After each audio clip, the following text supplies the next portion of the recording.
Première chose à faire quand on va ouvrir une affaire pour le bureau d'études MEP, c'est d'ouvrir le bon gabarit. Quand on ouvre une affaire sur le logiciel Revit, on va commencer par cliquer simplement sur Nouveau. Et là, on voit plusieurs gabarits qui nous sont proposés. On pourrait partir sur le gabarit génie climatique classique, mais il risque de nous manquer un certain nombre d'éléments. Si nous allons sur Parcourir, le logiciel automatiquement nous propose d'autres gabarits de structure, de mécanique, d'électricité. Pour simplifier un petit peu la chose et essayer de faire en sorte que tous les éléments soient présents dans le gabarit, nous vous proposons d'aller charger un gabarit qui est directement sur votre réseau. Donc moi je vais le chercher sur mon poste, qui s'appelle gabarit MEP IUT. Donc je vous incite à charger ce gabarit-là. On va voir tout de suite à quoi ça correspond. Vous le trouverez assez rapidement en allant dans votre affaire et dans la partie qui concerne le bureau d'études fluides. Donc je charge ce gabarit. Il a une extension qui s'appelle RTE. Et en fait, vous allez vous rendre compte que ce gabarit vous propose un certain nombre de choses par défaut. En termes d'arborescence, mais également en termes de type de famille. L'ouverture est relativement longue. Alors, dans ce gabarit, on va se retrouver donc avec les plans d'étage, donc une arborescence qui est typique, mais que nous pourrons venir changer.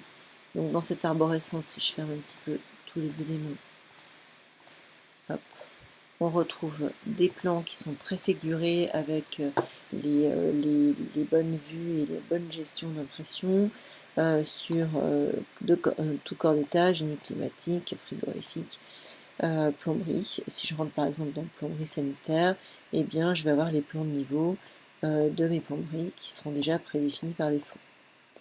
Alors, bien sûr, vous pouvez les modifier. Bien sûr, cette arborescence n'est qu'une proposition. Vous pourrez aller créer l'arborescence telle que vous le souhaitez en allant modifier votre arborescence plus tard ou en dupliquant des fenêtres existantes pour vous approprier vos propres éléments. La particularité aussi de ce gabarit, c'est qu'il vous propose dans les familles un certain nombre de choses. La liste est loin d'être exhaustive, mais il y a déjà pas mal de choses qui préexistent, que ce soit dans les accessoires de canalisation, dans les accessoires de gaine, dans les bouches d'aération.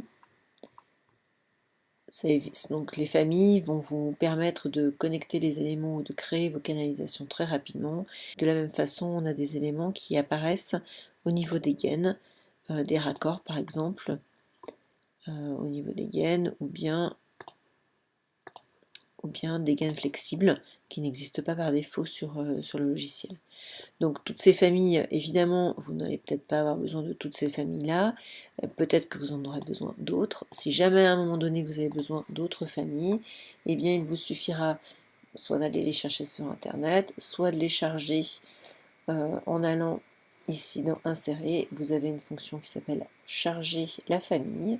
Et si vous cliquez sur Charger la famille, il vous ramène automatiquement dans votre arborescence sur des choses qui existent par défaut sur Revit, ça sur les familles de Revit.